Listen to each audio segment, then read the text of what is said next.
Buenas noches, en este momento le vamos a explicar el tema de láseres y máseres. El grupo está conformado por Sebastián Borges, Santiago Rodríguez y Brandon Amaya.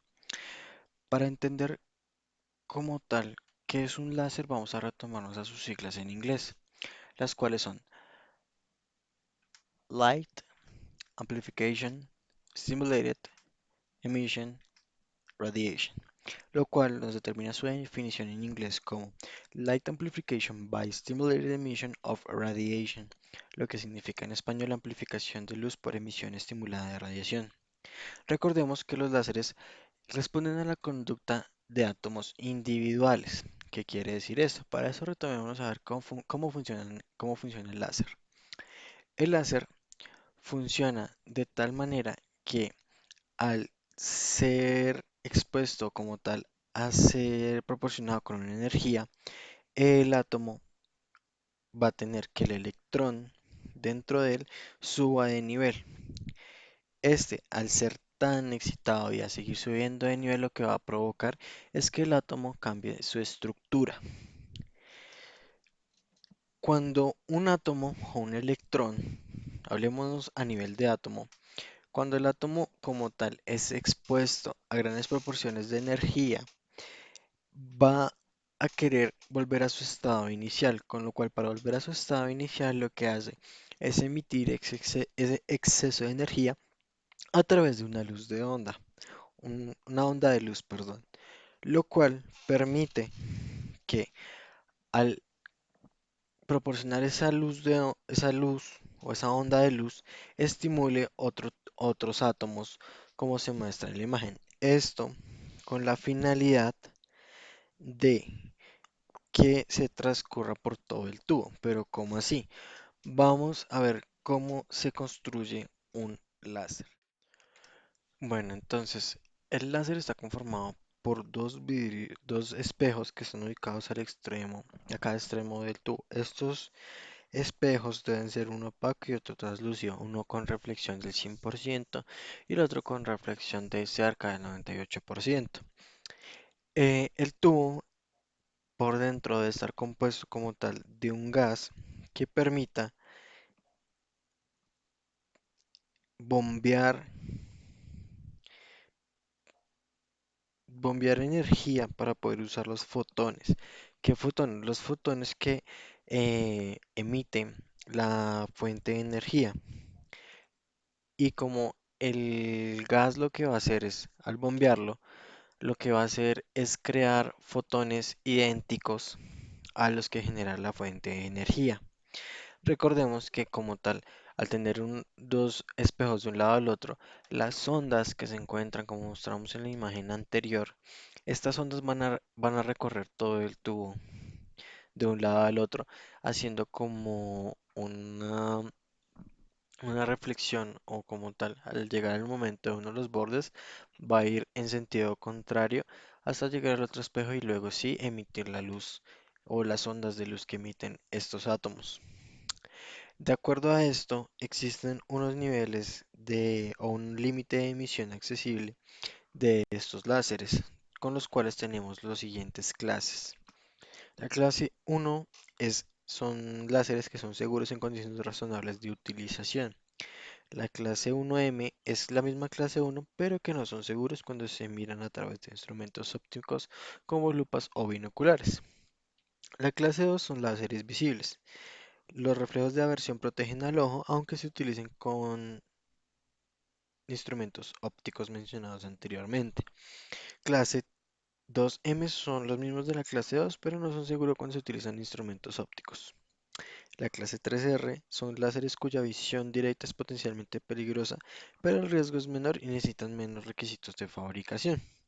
La clase 3B son láseres donde la visión directa de las de luz es siempre peligrosa, mientras que la reflexión difusa es normalmente segura. Y por último tenemos la clase 4, la cual los láseres donde los láseres de esta clase generan que la exposición directa de ojos y piel siempre va a ser peligrosa contra este tipo de láseres y la reflexión difusa normalmente también. Este tipo de láseres pueden generar incendios. Pero Más allá de ver cómo funcionan, conozcamos un poco la historia de cómo se crearon los láseres y los máseres de acuerdo a la historia de cada uno de estos.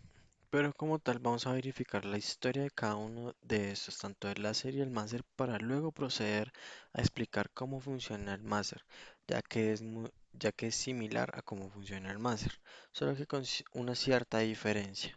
Representantes más destacados de láser y máser podemos encontrar a Albert Einstein, el cual en 1916 estableció los fundamentos para el desarrollo de los láseres y de sus predecesores, los máseres, utilizando la ley de la radiación de Max Planck, basado en los conceptos de emisión espontánea e inducida de radiación. La teoría fue olvidada hasta después de la Segunda Guerra Mundial, cuando fue demostrada definitivamente por Willis Lamb y R. C. Rutherford. Otro de los representantes es Charles Townes, el cual en 1953 Charles Townes y los estudiantes de posgrado Gordon y Sager construyeron el primer máser, un dispositivo que funcionaba con los mismos principios físicos que el láser, pero que produce un haz coherente de microondas. El máser de Townes era incapaz de funcionar en continuo. Townes y Scharlau son considerados los inventores del láser, el cual patentaron en 1960. Otro de los representantes es Robert Hall. Robert Hall inventó el láser semiconductor. En 1969 se encuentra la primera aplicación industrial del láser al ser utilizado en las soldaduras de los elementos de chapa en la fabricación de vehículos y al año siguiente Gordon Gould patenta otras muchas aplicaciones prácticas para el láser. Entre otros, hay otros representantes también que son Nikolai Basov y Alexander Prokhorov. Cuando se inventaron los láseres en 1960, fueron denominados como una solución buscando un problema.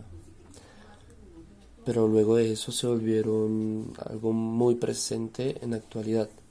Vemos que se pueden encontrar varias aplicaciones que se le dieron al láser en los distintos sectores de la sociedad, incluyendo las tecnologías de la información, el análisis, métodos de diagnóstico en medicina, así como la soldadura y sistemas de corte en los sectores industriales. Digamos que los láseres aportaron a reducir en tiempos muchas de las acciones que cometían, digamos que se realizaban de forma mecánica.